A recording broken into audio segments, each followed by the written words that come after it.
아니지. 어떤 연기든 다 열려있고 어떻게 흘러갈 줄 모르고 우리가 해야 될 것은 오직 하나, 전사 속에 사는 것뿐이라고 했어요. 자, 그래서 그냥 구체적으로 상황을 설정하고 내가 전사에 들어가기만 하면 되는데 여러분들은 거기에 군대식의 질서를 부여하기도 합니다. 자, 그랬다가는 당장에 그것들을 인위적으로 경직된 채 당연히 다루게 되고 인위적인 느낌이 나요. 연기는 굉장히 잘하는데 믿을 수는 없어. 이런 평가들. 자, 내 벽들을, 제4의 벽을 잘 건축해서 여러분의 외적 초점이 어디든 별표 땡땡 빨간 글씨로 제가 써놨습니다. 어디든 원하는 곳으로 자유롭게 갈 수 있도록 해야 합니다.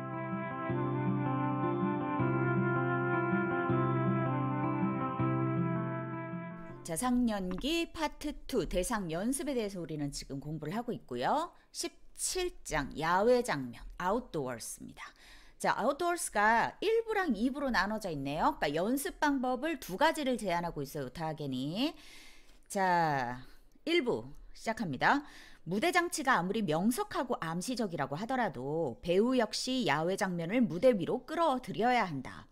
그것을 달성하려면 우리는 공간과 자연에 대한 감각적, 육체적 관계와 그 심리적인 측면들을 다뤄야 된다. 어떤 거냐면 뭐 벚꽃동산이다 이러면 이제 벚꽃동산이 앞에 펼쳐져 있는 거잖아요. 뭐 갈매기에서도 앞에 호수가 펼쳐져 있고 뭐 이런 극적인 어떤 장면들이 있죠. 여러분들이 보는 단문에서도 당연히 그런 것들이 있을 거고요. 석양, 나무, 바다, 연못 등을 보면서 어떻게 느끼는가? 빛, 날씨, 모래, 잔디, 자갈, 바위 등의 질감이 우리한테 어떤 영향을 미치는가? 우리는 지평선까지의 거리와 어떻게 관련을 맺으며 지평선 위에 그리고 우리들과 지평선 사이에 있는 것들과 어떤 관계를 맺고 있는가? 그 결과로서 우리는 어떻게 행동하는가? 자, 여기에 여러분들이 질문을 할 수 있을 겁니다. 관계, 뭔 관계? 오늘 나의 이 상태에 이 날씨가 영향을 준다든지 이런 영향을 주고 받고 하는 것들이 있겠죠. 이 연습을 위한 약간의 예들을 들기 위해서 우선 여러분이 해변에서 일광욕을 하게 된 상황, 또는 등산 중에 잠시 쉬러 멈추게 된 상황, 또는 숲속이나 목장으로 피크닉을 가게 된 상황, 또는 눈이나 비가 오는 동안 공원에서 그저 친구를 기다리게 된 상황 등을 탐구해라. 자, 이 책 우타겐의 산년기 책의 5장 감각기억법과 연관이 됩니다. 그래서 감각기억법을 다시 읽으시고 만일 여러분이 모래 위나 잔디 위에서 또는 바위나 자갈 위에서 걷고 있다면 그 발에 닿는 느낌이 다 다르겠죠. 그 감각기억을 다시 불러와야겠죠.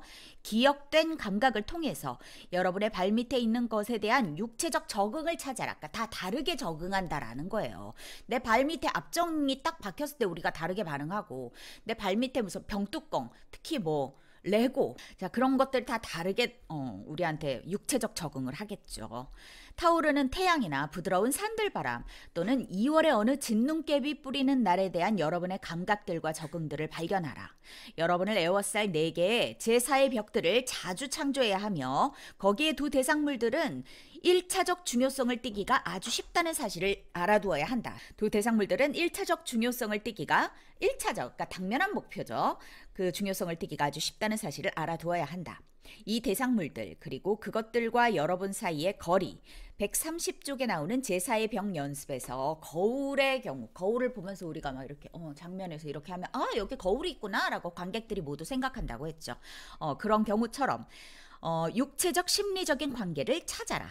가을 햇빛 속에서 나부끼는 은사시 나무군 또는 여러분 저 밑에 언덕발치에 있는 뾰족탑이 몇 개 보이는 작은 마을 또는 여러분 바로 앞에서 암초에 거세게 부딪히는 파도 등등과 관계를 찾으라는 얘기다. 자, 이 관계 무슨 관계? 이렇게 생각하시는 분들은 번역의 어려움 때문에 여러분들이 그럴 수 있습니다. 이 관계라는 것은 나에게 영향 주는 것을 그리고 나의 상태와 밀접한 연관이 있겠죠. 내가 마음이 편안할 때 산들바람과 내가 지금 막 방금 채였어. 근데 막 산들바람 불어. 참 아름답다 아름다워 이러면서 오히려 짜증이 날 수도 있는 거죠. 이런 종류의 연습을 성공적으로 완수하면 자연과 공간에 대한 여러분의 관계를 잘 알게 되어 그것들을 적극적으로 다룰 수 있게 된다.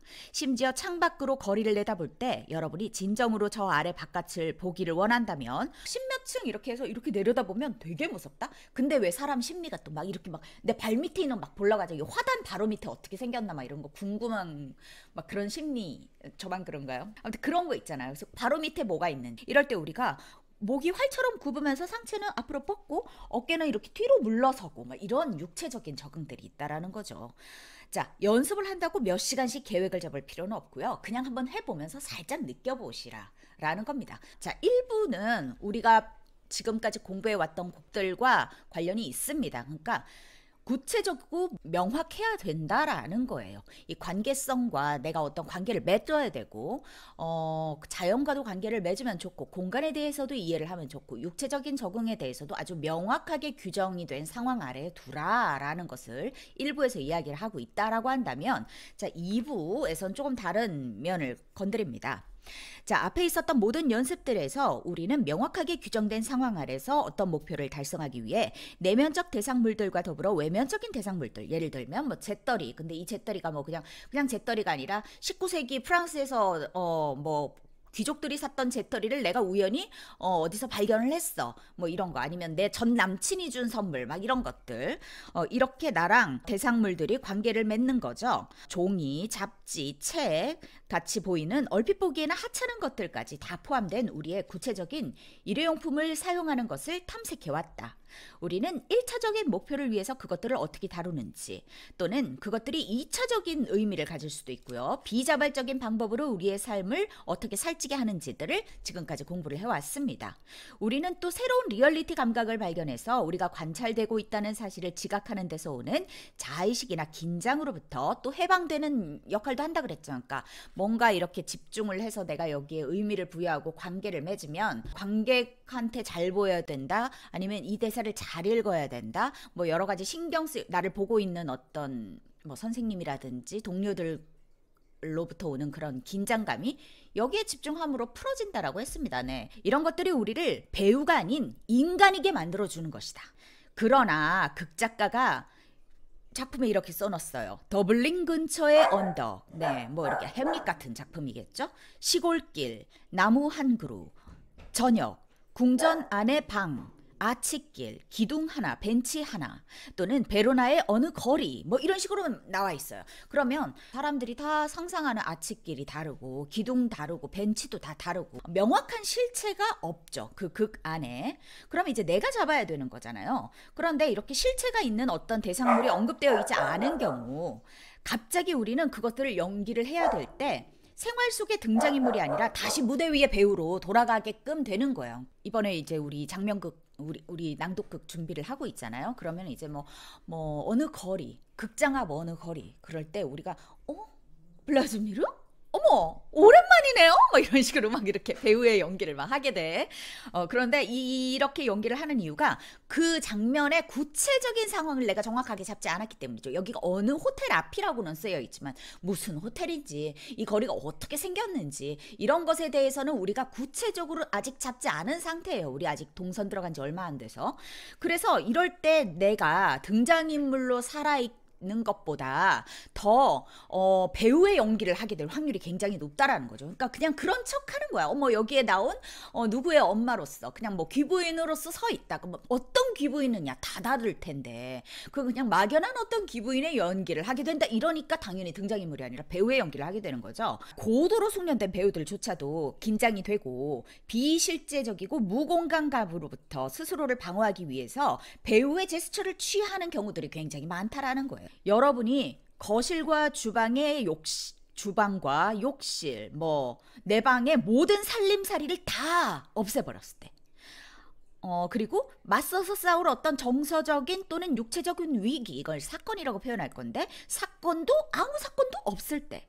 그리고 조사하거나 취급할 피크닉도, 내리는 비도, 십점할 풀이도, 썬로션도, 책도, 아무것도 없을 때. 여러분이 실제로 뭘 하는지 살펴보라는 거예요. 자, 여러분이 야외에서 자동차나 사람을 기다리고 있다고 가정을 해봅시다. 장애물들이 전혀 없어요. 그냥 늦지도 않았고 내가 조금 일찍 갔고 매일 가는 약속 장소고 날씨도 아주 정상이고 핸드백이나 서류 가방 말고는 아무것도 지닌 것도 없고 어쩌면 벤치 하나 정도 있을까. 가까이에 실체적인 것들은 별로 없어요. 중요한 것들도 없어요. 다시 말하면 여러분은 기다리는 동안 우리가 보통 하는 허다한 행동들을 지시하는 모든 것들로부터 완전히 격리되었어요. 그러니까 뭔가를 하면서 앉아 있다, 이런 하면서라는 제시된 것들이 아무것도 없을 때. 만약 기다리는 동안 그저 벤치에 앉아만 있다라고 한다면 여러분들은 이 문제를 연습하지 않는 겁니다. 자, 이 연습을 위해서 특정한 장소, 특정한 상황을 선택하기 전에 여러분이 바깥에서 예를 들면 같이 기다릴 다른 승객들이 없는 시간에 버스 정류장, 아주 이른 아침이라든지 아니면 아주 늦은 뭐라든지 아니면 한낮에 이렇게 직장과 전혀 상관이 없이 여유로운 한가한 시간에 버스 정류장이나 지하철역 구내 또는 공원의 어느 외딴 곳에서 거의 혼자서 누군가를 2, 3분간이면 돼요. 5분 이상일 필요도 없어요. 한 2, 3분간 잠깐 기다리면서 서 있을 때마다 여러분이 어쩌는지 살펴보라. 이럴 때 여러분들이 하게 되는 실수 중에 하나가 지나가는 자동차, 페라리, 돈 많네, 전기차 소리가 다르네, 이런 거 하지 말고, 아니면, 저 사람 웃기게 생겼네, 무슨, 저 가방 어디서 많이 봤는데, 이런 거 하지 말고, 이런 모든 것들이 다 기교적인 작업이래요. 이런 부수적인 행동은 인위적인 나에게 어떤 영향을 줄 수밖에 없습니다. 그러니까 예를 들면 이런 거야. 버스 안에 있는 어떤 상황극을 하라 그러면 애들 다 이래. 뭔 말인지 알지? 그러니까 이게 난 버스 안에 있다 이걸 하려고 그냥 이러는 거야. 그러니까 이런 것들이 다 인위적인 어떤 작업이라는 거야. 여러분들의 1차적인 행동은 뭐여야 되냐면 자동차나 사람의 예정된 도착과 관계가 있어야 됩니다. 그러니까 내가 사람을 기다리고 있는지 버스를 기다리고 있는지 지하철을 기다리고 있는지 이 기다리고 있는 어떠한 상황인 거예요. 그냥 그게 1차적인 행동인 거지 그 외에 아무것도 나한테 중요한 게 별로 없는 상태야. 자, 이런 여러분은 기다리는 동안에 뻣뻣하게 부동 자세로 서 있지는 않겠죠. 자동차나 사람의 가능한 접근을 체크하는 1차적인 행동과 여러분의 목적지나 만남과 관계 있는 어디를 가고 누구를 만나고 거기 가서 뭐 할 것인지 등 내면적 대상물들을 접촉하는 행동 사이에 여러분이 입고 있는 옷과 여러분을 둘러싸고 있는 것 그리고 과거, 현재, 미래의 2차적인 내면적 대상물들에 여러분은 부차적으로 마음을 빼앗기게 될 것이다. 자, 예를 들어 봅시다. 6번과 23번지 지하철역 밤 9시 30분. 당신은 파트너와 장면 연습을 하고 집으로 가는 길이다. 플랫폼의 저 아래 다른 쪽 끝에서 젊은 부부가 기다리고 있다. 늦은 가을이라서 당신은 바지에 스웨터, 가벼운 스포츠 코트를 입었고 어깨에 가방을 메고 있다. 친구 하나가 텔레비전 연속물의 한 에피소드의 역을 맡아서 방영 시간까지 한 30분 남아서 여유롭게 집에 가고 있어요. 당신은 플랫폼의 끝까지 가서 기차가 오나 바라보려고 터널을 내려다보기 위해 몸을 앞으로 숙인다. 기차 소리를 들으려고 잠깐 동안 가만히 서 있다. 운이 없다. 소리가 안 들려요. 두세 걸음 뒤돌아와서 어깨에 맨 가방을 조정한다. 텔레비전 연속물의 지난주 편과 당신 친구의 출연 예고를 기억한다. 스니커즈를 자세히 보면서 새 것을 사야겠다고 생각한다. 관심이 시멘트 바닥에 갈라진 금에 쏠. 금이 갈라졌네? 금을 따라서 뒷동거리지 않고 걸어보려고 한다. 그러니까 약간 좀 기울었나 봐요. 또 다시 기차가 오는지 체크한다 등등. 자, 내면적인 대상물들과 외면적인 대상물들 사이에 그리고 1차적인 대상물과 2차적인 대상물들 사이에는 여러분의 목표, 과거, 현재 및 미래의 상황으로부터 오는 끊임없는 관심과 적응의 흐름이 있습니다. 네, 그러니까 이 관심과 흐름이 어느 순간 끊어지지 않아요. 그러니까 계속 흘러가고 있죠. 계속 흘러가고 있죠. 여러분이 아무것도 하지 않고 있다고 생각하는 동안 여러분은 참으로 많은 활동을 하고 있는 거. 선생님이 자주 이렇게 말해요. 뒷대사를 준비하고 있다. 앞에 대사를 버린다. 그럼 앞에 대사를 버리고 뒷대사를 준비하는 거지. 그럼 아니야? 앞줄 끝났으니까 버리고 뒷줄을 준비하고 이런 사이가 거기가 다 끊어지는 상황인 거예요. 끊어지는 건 없죠. 우리가 끊는 상황은 없잖아. 흘러야 되는데 여러분들은 앞줄이 끊어졌으니까 거기는 이제 다 끝난 거야. 버리고 두 번째 줄을 준비하는 과정 속에서 무의식적으로 그렇게 연기를 하시는 부분들이 많은 것 같아요. 잘하려고 애쓰다 보니까 그렇게 되는 걸 수도 있고 정확하게 말하면 내가 그 장면을 구체적으로 살고 있지 못하기 때문이죠. 네, 그런데 여기 한 줄 써 있는데 선생님이 이 글을 읽으면서 굉장히 웃었습니다. 블라즈미르와 에스트라공은 고도를 기다리면서 얼마나 많은 일을 하는가. 사무엘 베케트라는 극작가가 쓴 고도를 기다리며라는 작품에 나오는 주인공이에요. 블라즈미르랑 에스트라공 그리고 소년 하나가 나와요. 그래서 셋이 나오거든요. 블라즈미르랑 에스트라공이 뭘 하냐면 고도를 기다려요. 고도가 언제 올지도 모르고 고도가 뭔지도 모르는데 고도를 기다려야지. 고도를 왜 기다리는지도 모르면서 고도를 기다리고 있는 작품이에요. 그래서 이 작품은 사실주의는 아니고 이제 부조리극에 들어갑니다. 선생님이 지금까지 고도를 기다리며라는 작품을 몇 번을 봤는데 블라지미르랑 에스트라공은 고도를 기다리면서 얼마나 많은 일을 하고 있는가라고 우타하겐이 말하는 게 저한테 딱 와닿아서 말씀드리고 싶었어요. 2-3시간이 걸리는 공연 내내 고도를 기다리는 거 말고는 하는 일이 없거든. 그들은 고도를 기다리면서 계속 그냥 노가리 까는 거야. 근데 그거를 어떻게 2-3시간을 계속 그렇게 연기를 하고 있냔 말이야. 그냥 언덕에 앉아서 한 나무 밑에 언덕에 앉아서 그냥 계속 고도를 기다리고 있는 거야. 환경과 상황이 분명하고 완전할수록 여러분은 더 쉽게 한 대상물에서 다른 대상물로 자유롭게 관심을 흐르게 할 수 있다는 사실을 이제는 확실히 알았을 것이다. 자, 1부의 내용입니다. 1부에서는 명확하고 구체적으로 잡아야 된다라고 했죠. 왜? 내가 더 자유롭게 관심을 흐르게 할 수 있으니까. 2부에서 이렇게 아무것도 없을 때보다 1부에 명확하게 구체적인 것들을 잡았을 때 내가 훨씬 더 자유롭게 연기를 할 수 있거든요. 자, 그리고 별표 땡땡. 여러분은 거기에 군대식의 질서 부여하지 못한다. 여기 이 문장에서는 이걸 하고 3번째 문장에서는 이걸 해야지. 뭐 이런 식으로 해서 내가 계획대로 흐른다라는 피드백을 드리는 분들은 여러분들이 거기에 군대식의 어떤 의미를 담는 거예요. 거기선 꼭 그래야 되고 저기선 꼭 그래야 되고 저기선 꼭 그럴 계획을 세우는 거야. 무슨 장군이 명령한 것처럼 군대식으로. 아니지. 어떤 연기든 다 열려있고 어떻게 흘러갈 줄 모르고 우리가 해야 될 것은 오직 하나, 전사 속에 사는 것뿐이라고 했어요. 자, 그래서 그냥 구체적으로 상황을 설정하고 내가 전사에 들어가기만 하면 되는데 여러분들은 거기에 군대식의 질서를 부여하기도 합니다. 자, 그랬다가는 당장에 그것들을 인위적으로 경직된 채 당연히 다루게 되고 인위적인 느낌이 나요. 연기는 굉장히 잘하는데 믿을 수는 없어. 이런 평가들. 자, 내 벽들을, 제4의 벽을 잘 건축해서 여러분의 외적 초점이 어디든 별표 땡땡 빨간 글씨로 제가 써놨습니다. 어디든 원하는 곳으로 자유롭게 갈 수 있도록 해야 합니다. 그리고 여러분 자신을 하나의 대상물로서 점검하고 입고 있는 옷 같은 것들도 자세하게 점검해야 된다.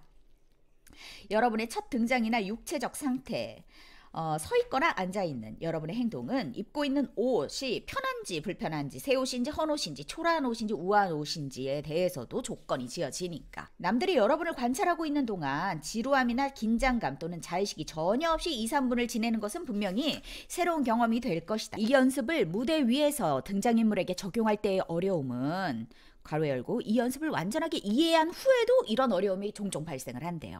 자, 배우가 어떨 때 의상을 자기 옷으로 만드는데 실패했을 때, 네, 그러니까 선생님 맨날 하는 얘기가 네 얘기가 안 됐어. 옷이 너한테 안 맞아. 네 의상이 안 됐어. 이럴 때 실패한다.